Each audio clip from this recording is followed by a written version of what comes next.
The little astronaut on the cake surrendered first. His sugar paste helmet slumped sideways, a casualty in a war I had declared.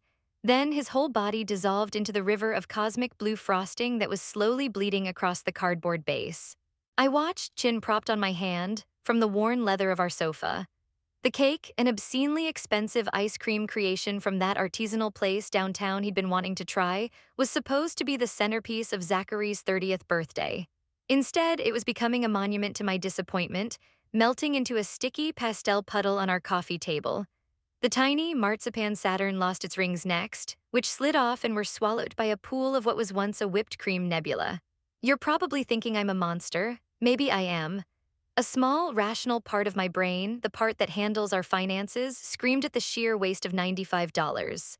But a much louder, colder voice, the one that had taken charge recently, simply whispered, "This is necessary." This wasn't a crime of passion. This was a calculated decision, a statement.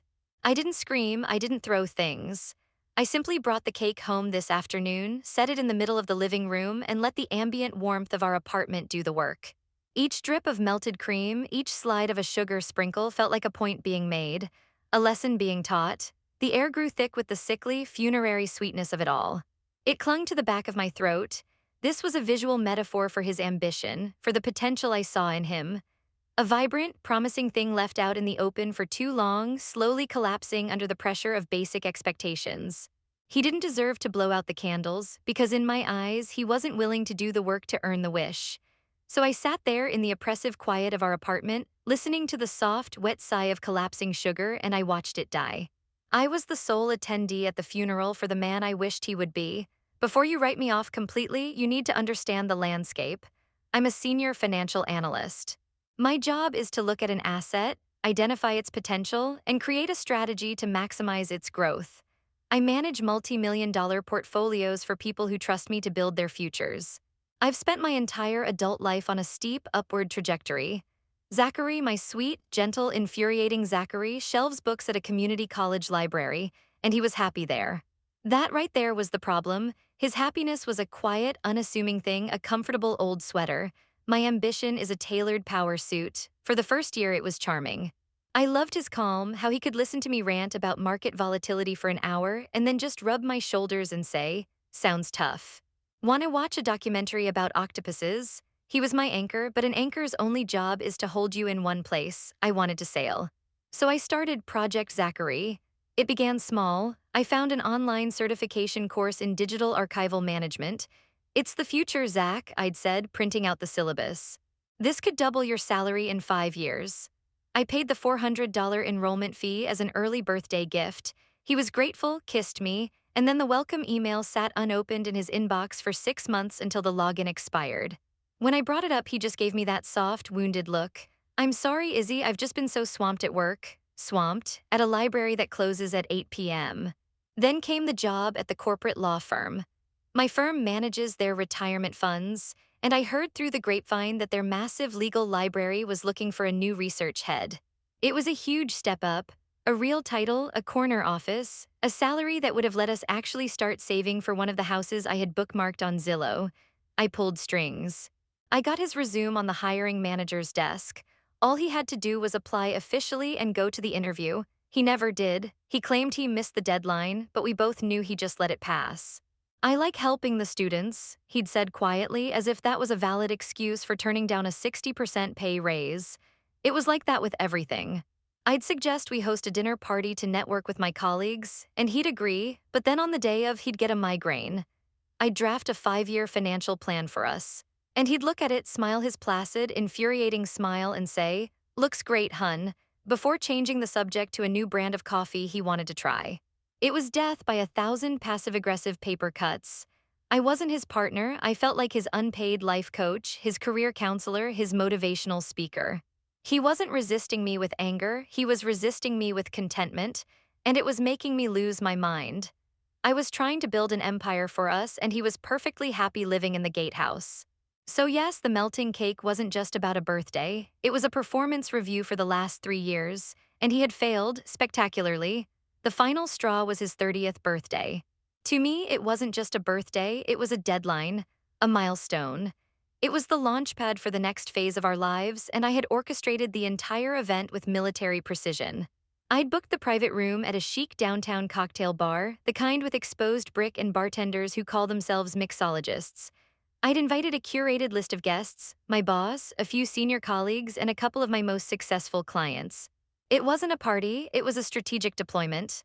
My plan was to casually introduce Zachary to these people, to let his quiet charm work in a room full of opportunity.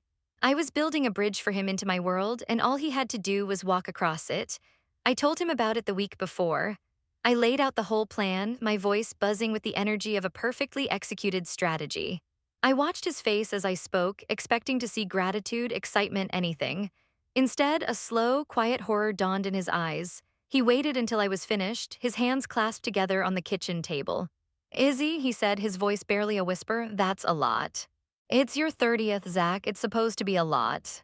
I was kind of hoping we could just, I don't know, go to the Quill with Matt and Chloe, maybe get some wings. The Quill, a dingy, sticky-floored dive bar with a broken jukebox and beer that tasted like disappointment. The thought of spending his milestone birthday in a place like that, a place with zero growth potential, made my skin crawl. The argument that followed was the worst we'd ever had. I called him unambitious. He called me a bulldozer. I told him he was embarrassing me, that he was content to live a small life. He looked at me, his eyes wide with a hurt I had never seen before, and said, "What if I like my small life? What if it's not small to me?" That was it. That was the moment something in me snapped. It was a fundamental incompatibility, a truth I could no longer ignore. He wasn't a project to be fixed. He was a different person who wanted different things. The next day, I canceled the reservation at the cocktail bar. I called my colleagues and made up an excuse about a family emergency. And then I went to pick up the cake.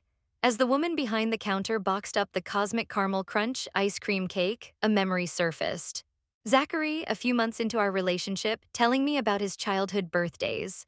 His mom, who passed away when he was in college, would always buy him a cheap supermarket ice cream cake with the same caramel swirl flavor.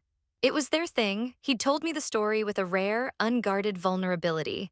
Standing there in that fancy bakery, the memory hit me not like a pang of tenderness, but like a weapon falling into my hands. He wanted to cling to the past? Fine. I would take his most cherished memory and let it melt into nothing, right in the center of the life he refused to build with me. He came home at 6:30, right on schedule. I heard his keys in the lock, the familiar soft thud of his messenger bag hitting the floor. I didn't get up from the sofa.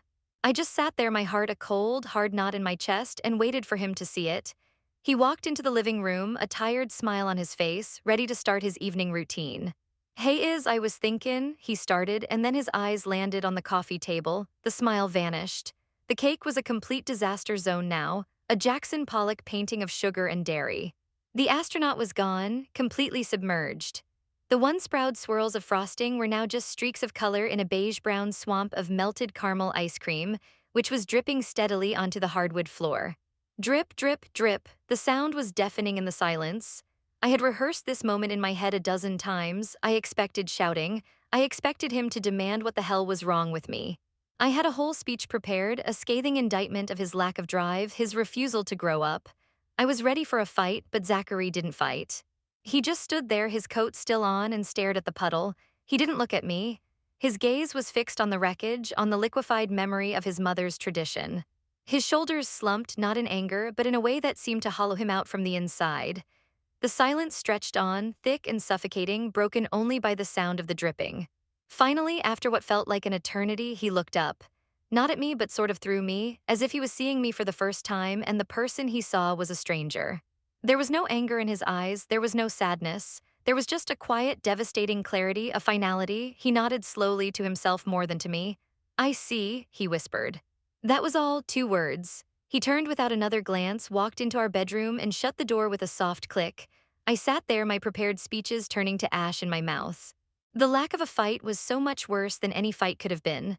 A few minutes later, I heard the sound of drawers opening and closing, the quiet, methodical sound of a life being packed away. For the first 24 hours, I operated on pure, undiluted arrogance. "He's being dramatic," I told myself as I scrubbed the sticky, ghost-like stain of the cake from the coffee table. "He'll cool off at Matt's place for a night, and then he'll be back, tail between his legs, ready to apologize for making me do this." The silence in the apartment felt temporary, like a held breath. I slept on his side of the bed, a petty act of territorial conquest. By day 2, the arrogance started to curdle into anxiety. I sent him a text. Are you done with your tantrum yet? No reply. The single gray checkmark on WhatsApp stared back at me, a digital void. I tried calling. It went straight to voicemail, not even ringing once. Blocked, a cold prickle of fear ran down my spine. This wasn't his usual pattern. His pattern was to retreat, yes, but never to sever. I started to bargain with him, with the universe. I sent a long, rambling email, the tone shifting schizophrenically from righteous indignation. I can't believe you just walk out over a cake, Zachary, to a more conciliatory approach. Okay, maybe it was a bit extreme, but you have to see my side. I hit send and then spent the next 8 hours obsessively refreshing my inbox. Nothing, it felt like shouting into a black hole. By day 3, the fear had blossomed into full-blown panic. The apartment, once my kingdom, now felt like a prison. Every corner held an echo of him. The half-finished crossword puzzle on the nightstand, his favorite mug in the drying rack.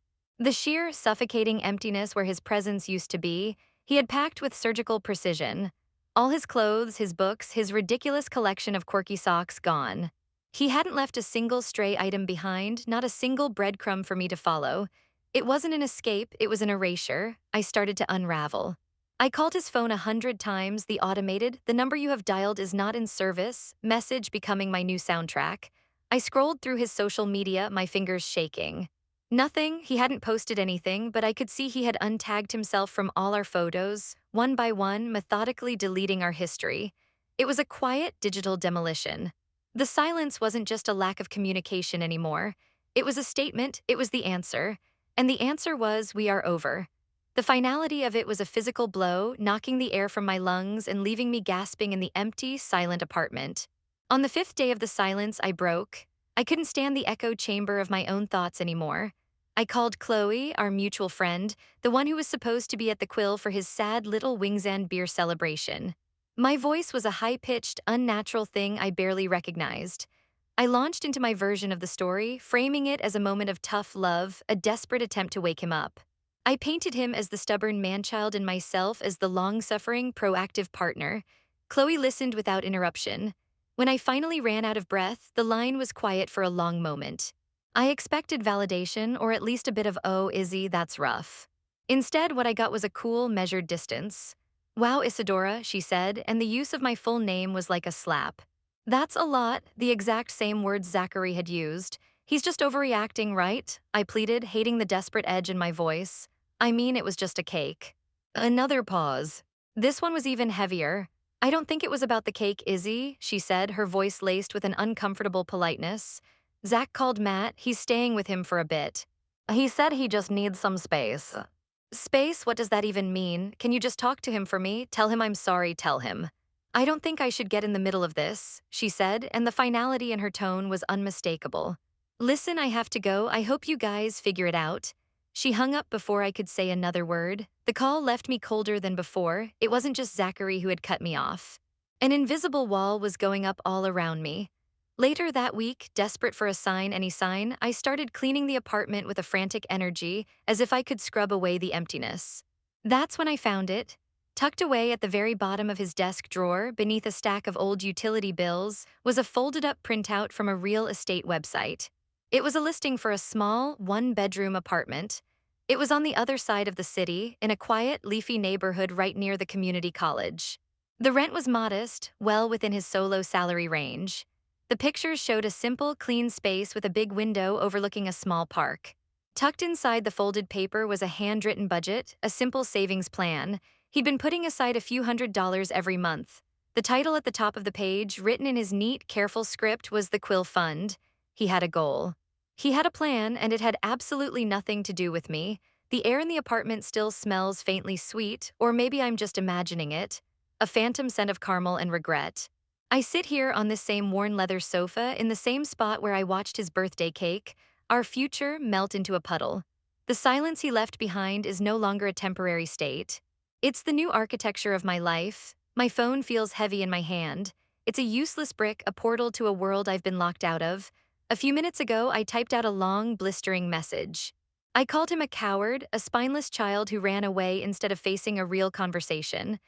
I accused him of planning this escape all along, of deceiving me with his quiet compliance. My thumbs hovered over the send button, fueled by a surge of righteous anger.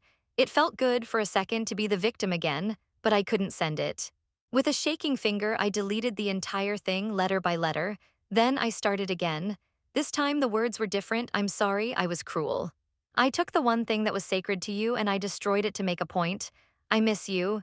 Please just talk to me. It was pathetic, it was desperate, it was the truest thing I'd written in years. And I deleted that too, so now I just sit here. The screen is blank, its light reflecting in my empty living room.